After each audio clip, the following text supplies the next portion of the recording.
Good morning, welcome back to Autism Twins and Us.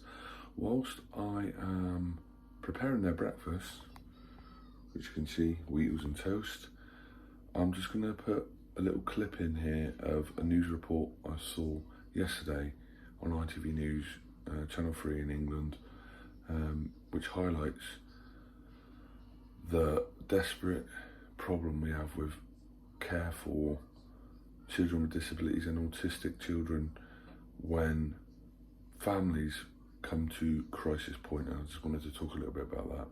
So hopefully you can see the clip now, and I'll also put a link in the top right hand corner now, a card. So if it won't let me put a link in, click that and come back to this video. We'll talk about it in a bit. Good morning, everyone. As I said this morning on the tiny little clip, hopefully you've had a chance to click on the link in the top right corner of the card and come back. Someone just brought my attention to that news report yesterday, which I watched, which in England shows the state of, I don't know, the state of care or the state of help for families that are struggling, and what can happen if you get at, and this word's probably important, I don't know if you caught it in the video, what they say, crisis point, where people can't deal with a child because of their needs, behaviour, etc. I don't think we've ever been at that point where we're like, we can't do this anymore, but I can totally relate and understand how sometimes people get to that, especially if they're doing it alone, if they're a single dad or a single mum. Would you agree with that? Yeah. Because there's times where I've come home and Amy's been crying, or she's come home and I've been upset, struggling or whatever, and I'm able to say, right, go and walk the dog for a bit, or go to your friends for a coffee or whatever. And if you're a single parent, that's like impossible for you to do. So that makes it difficult. And then when they ask for help, there's nowhere to take children with the needs of like what George is like, or like that kid in that program. Obviously you can't really see the specific needs that child has, but obviously they're complex. You wouldn't think that sort of article was done in like 2022, for example? No, not when you've got to remember that autism, and I'm just talking specifically about autism, has been known about and understood since like the 50s pretty much. So we're talking 70 years ago, and what they used to do with kids like George and that lad in that video years ago, put them into homes and hospitals and just keep them locked up because they didn't know what to do with them, didn't know how to engage with them, etc.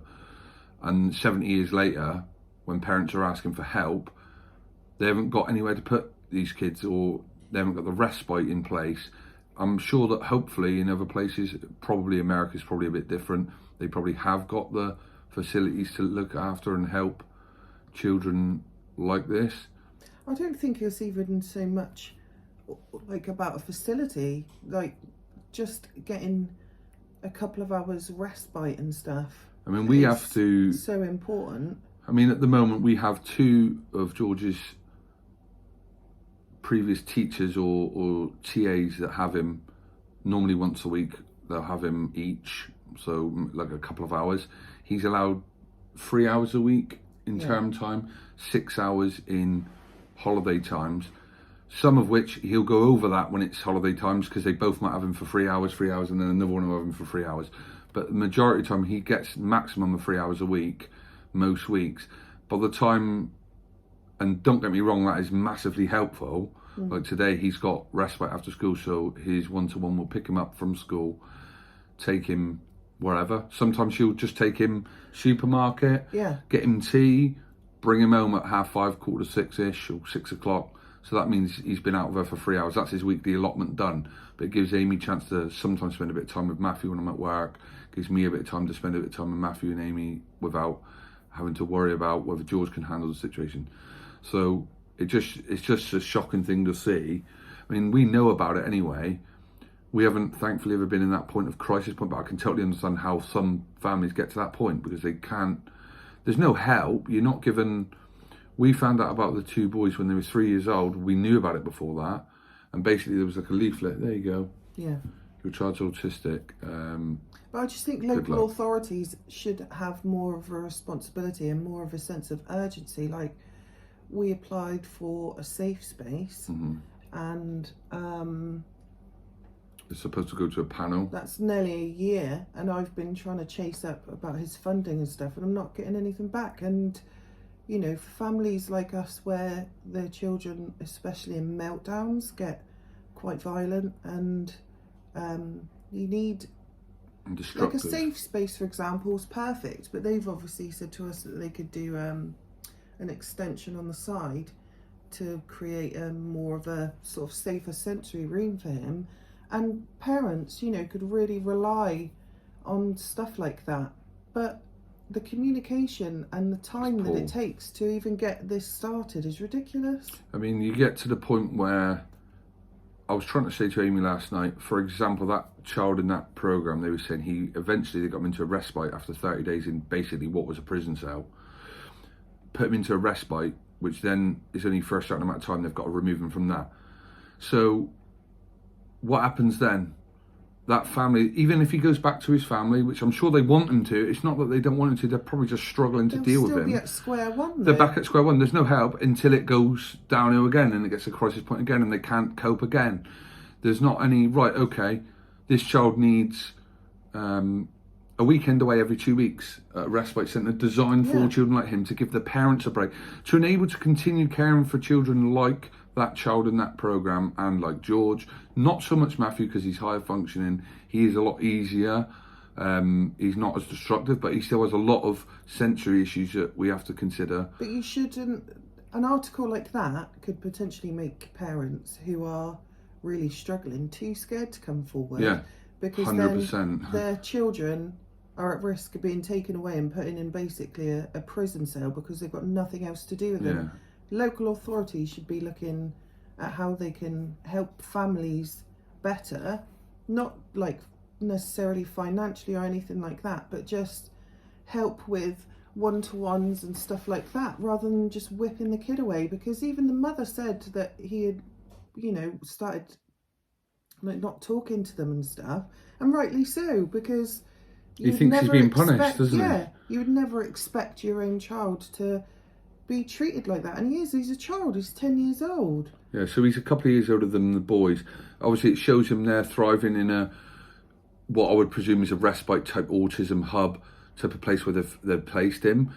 But that's a temporary thing.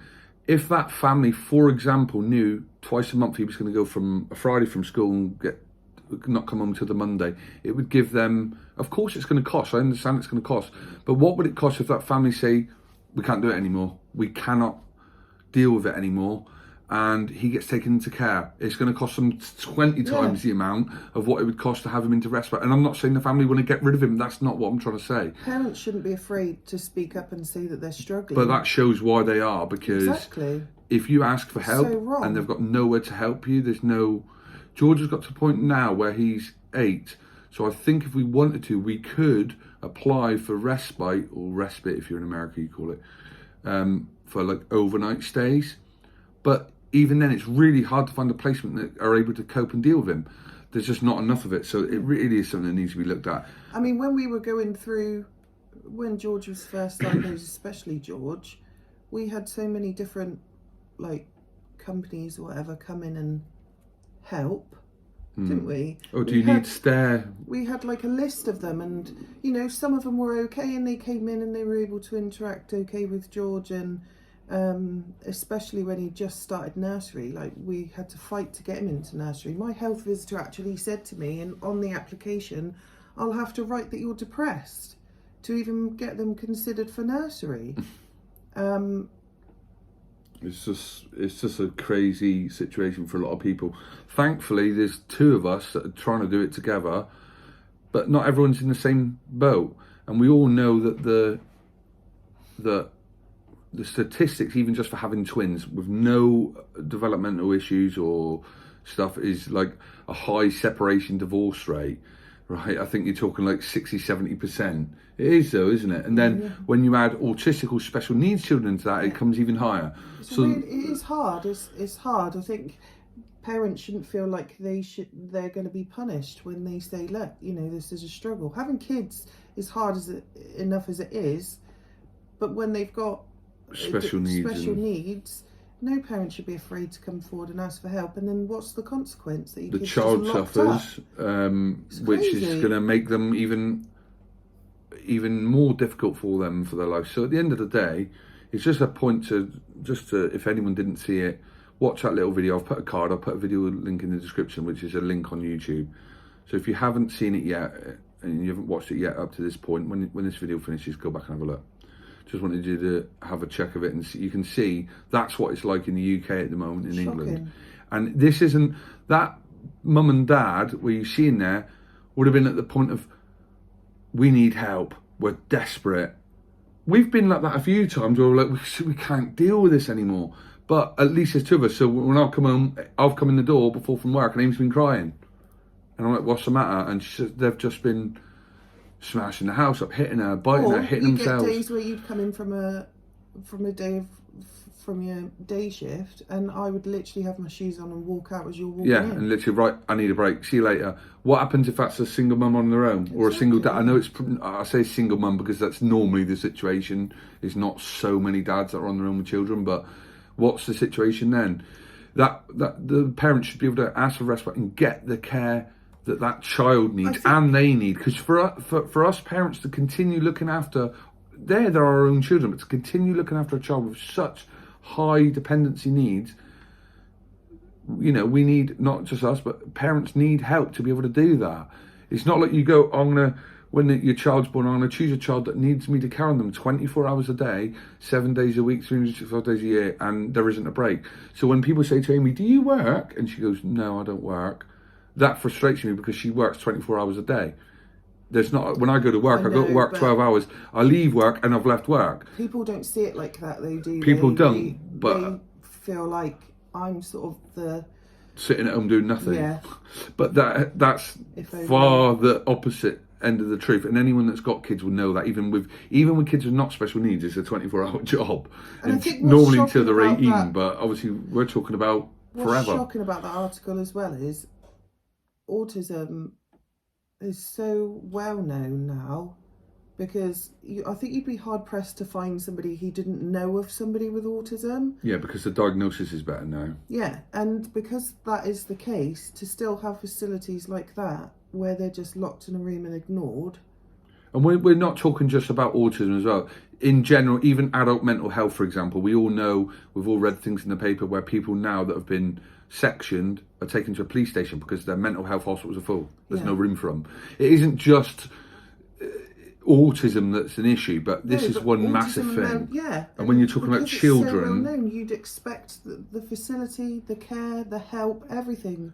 And that be so much better. It also brings on to another point, the respite that George gets, for example. The two ladies that we have look after him once a week normally, they get paid for doing that. George gets an element for it, but you're talking it's minimum wage. So to get them to do an extra, you know, they've been at school working all day, for example, then to do 3 hours with him after school, a lot of them are probably going to think, why would I bother? It's the minimum wage, and it's not even like, and I know they don't work with kids like that for money, but still, you're paying them whatever, £9.50, whatever it is, pretty much the minimum wage, to look after a child for additional when they've been doing a full day job. Surely that's why no one's going into that profession of looking after children, looking after SEND children, working at schools, because the money isn't great for what they're doing. It should be, in my opinion, at least another half of what they get paid. Double, of course, you're never going to get that, but they should be getting paid £2 or £3 an hour more than they're getting, in my opinion. But anyway, there's not a lot we can do about that. I'd just be interested to see other people's opinions when they watch the link. It's a sad state of affairs, though. Yeah, it really is, because no parent should ever be scared to ask for help if that's what you're going to get. But look, this isn't us being a negative on our situation. Compared to a lot of families, even though George is extremely complex and difficult to handle, we're in a better position because there's two of us doing it. And I think what's important is what I found, I don't know whether Adam will agree with my opinion on this, but when you've got a child with special needs and you've got to go through EHCPs, you've got to go through child psychologists, specialised nursery nurses, you've got to look at, you know, special needs schools, all of this. You have got to be strong enough at every single point when you meet every single new person who's in this profession. You've got to be strong enough to say, you don't fit, you're not what I'm looking for, and actually, no, I don't agree with what you're doing or what you're trying to do. It doesn't fit. It might fit for some people with autism, but it doesn't fit for us. And I remember when we were trying to get George's EHCP sorted, and I was told a couple of times, well, you know, just take your time on, and I was like, no. And I absolutely put my foot down and forced people to do stuff that they were reluctant to do. To get in that placement, the correct school placement. Because for them it's not any kind of urgency, but for us we wanted him to be in the right place. So you've got to be strong enough to say, actually, no, the help, support, whatever you're offering me isn't good enough. I need something different. And you've also got to remember that all this EHCP stuff, my sister at the moment's got, how is he, 4? He was just 4, wasn't he? Yeah. 4-year-old, who you have seen on one of the videos on the Autism Sleepover video. So my nephew, he's not been diagnosed yet. To me, it's 100% blatantly obvious he's autistic. Yeah. They're going through the EHCP now. It's late. It should have been done 6 months earlier. He's due to start school next September. And only now, after she's pushed them, and after I've told her, you've got to push them, are they starting to put the EHCP. So she's got to put in for schooling in January. Normal mainstream schooling. If he gets EHCP, then she can apply for a SEND school, which in my opinion is what he needs. She's not sure yet. She might send him to a mainstream. That might be the case. To me, that's neither here nor there. But he should have an EHCP in place, even if he's going to a mainstream, because then they can get the correct level of care for him when he starts school. Not 6 months down the line when he's at school and can't handle the situation and struggling going in and out every day because he doesn't understand what's going on. Because that's what will happen if they don't get that in place. And they're just so slow and blasé about it. She's had a bit of advice from me and Amy to help her to kick these people up the ass a bit, but he's still waiting for diagnosis. I don't understand why it takes him so long to diagnose him. They've seen him now. I can tell you he's autistic now. I'm not a child psychologist, but I know for a fact that the child's autistic. I haven't been to university for 5 years to be able to tell you that. I've just got my own experience. But why does it take him so long? You can tell if a child, if you're used to working with autistic children, you know if a child's autistic within sitting with them for 5 minutes. Oh, yeah. Some of them, like Matthew, a high functioning child, more difficult. Totally understand that it takes longer, more visits to check. And girls masking. And girls are better at masking, same as Matthew. But anyway, that's a lot longer. We're talking 16, 17 minutes. I didn't mean to make it quite that long, but it's an important bit to add. It is. I'm going to end this video now. Everything's fine here, by the way. My mum's in hospital though, so I'm going up to see her in a minute. She's not well, so I'm trying to juggle visiting with my 4 sisters and my 3 brothers to try to... He's one of 9, yeah, I'm one of 9. Mum liked having kids. She's a bit off her head. But anyway, I'm going to go and get Amy to drop me because it's only 1 in a room now. So Amy come the other day, me and now it can only be 1. So I'm going to go visit Mum in hospital.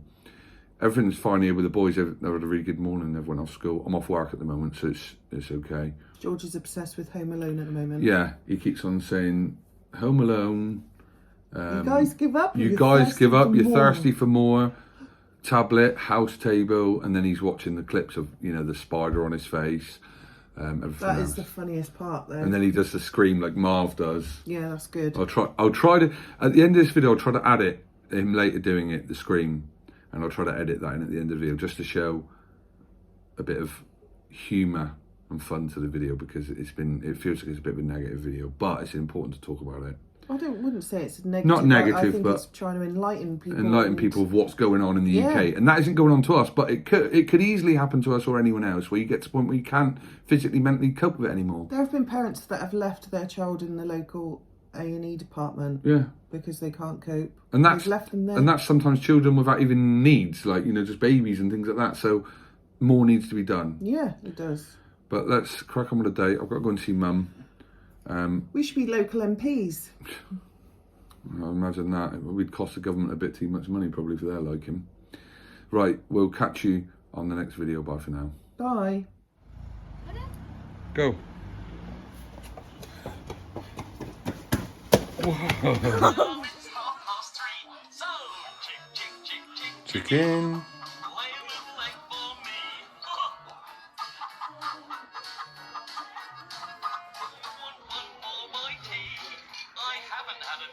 Show me. Oh. Chicken. Lay a little egg for me.